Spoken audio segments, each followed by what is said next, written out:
Halo teman-teman, mulai sesi ini kita akan membahas seni menurut Jung. Kita akan membahas pandangan-pandangan Jung yang unik terhadap seni. Seni dan psikologi analitik Jung memang hubungannya erat. Selain Jung sendiri seorang seniman, banyak teori dan praktek terapinya yang menggunakan pendekatan seni. Nah, kita lihat dulu ada beberapa karya seni yang cocok dengan teori Jung atau bisa ditafsirkan dengan mudah kalau kita memakai kacamata Jung. Yang pertama, Her. Ini sebuah film tentang seorang pria yang menjalin hubungan afektif dengan artificial intelligence berwujud suara wanita. Dalam teori Jung, wanita itu dapat menggambarkan yang kita sebut sebagai archetype anima, termasuk peranannya sebagai anima yang telah berhasil membuat pria tersebut berubah menjadi lebih sensitif. Yang kedua, film The Stanford Prison Experiment. Film ini bercerita tentang sebuah eksperimen psikologi. Jadi ada dua kelompok mahasiswa yang diminta bermain peran. Satu kelompok berperan sebagai narapidana. Satu kelompok lagi sebagai sipir penjara. Kita tahu bahwa peran tersebut di dalam teori Jung disebut sebagai persona atau topeng. Di akhir film, eksperimen terpaksa dihentikan. Karena para pemain ternyata tidak bisa melepaskan persona dan shadownya, yang artinya kalau diteruskan bisa sangat berbahaya. Nah, yang ketiga, sebuah novel dari Brasil yang terkenal yaitu The Alchemist. Jadi novel ini kalau kita lihat, jalan ceritanya sama persis dengan proses ketika seseorang menjalani proses individuasi. Jadi dimulai dengan adanya the calling atau panggilan. Dalam novel tersebut, panggilannya berbentuk mimpi. Dan kemudian menggerakkan seorang pengembala kambing dari Spanyol berangkat ke Mesir untuk mendapatkan harta karun sesuai mimpinya. Juga di dalam proses individuasi novel itu digambarkan adanya mentor. Jadi sama seperti proses individuasi, di novel itu pun digambarkan ada pertemuan dengan mentor. Mentor di dalam novel itu adalah seorang raja dan seorang gypsy peramal. Nah, di akhir cerita, sang tokoh kembali ke tempat. Dan menjadi pribadi yang lebih utuh, lebih sehat, dan lebih berkembang. Dia memiliki new sword atau pedang baru dan memiliki new alliance atau sekutu baru. Jadi sama seperti orang yang telah berhasil menjalani proses individuasi, dia bisa melanjutkan hidupnya untuk mengembangkan kepribadiannya yang lebih baik lagi. Selanjutnya, mari kita lihat pengertian seni menurut Jung. Definisi seni itu kita tahu banyak sekali. Namun sebagian besar definisi akan menyangkutkan seni dengan keindahan.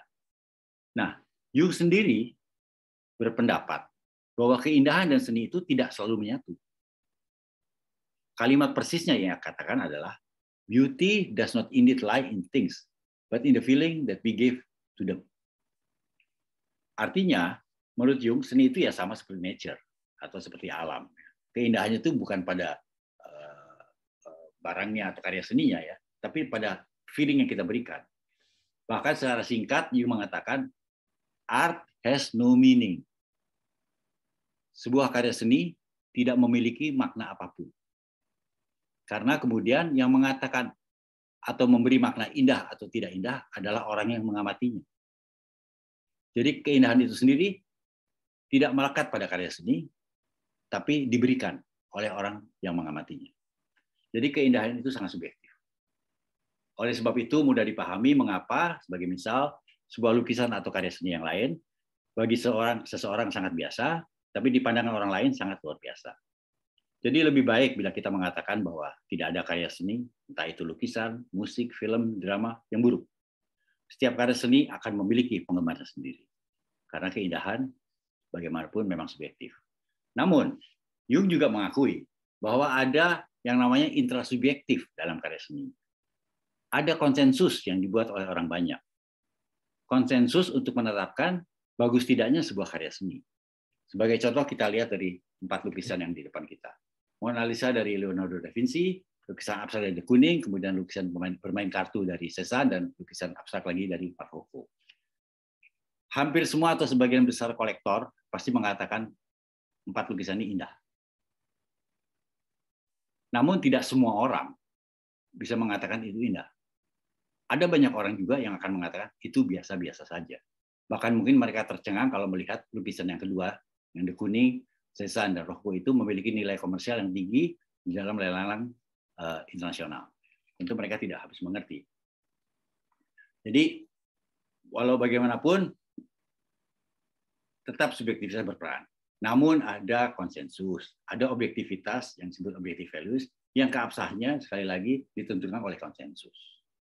Namun tetap subjektivitas berperan penting.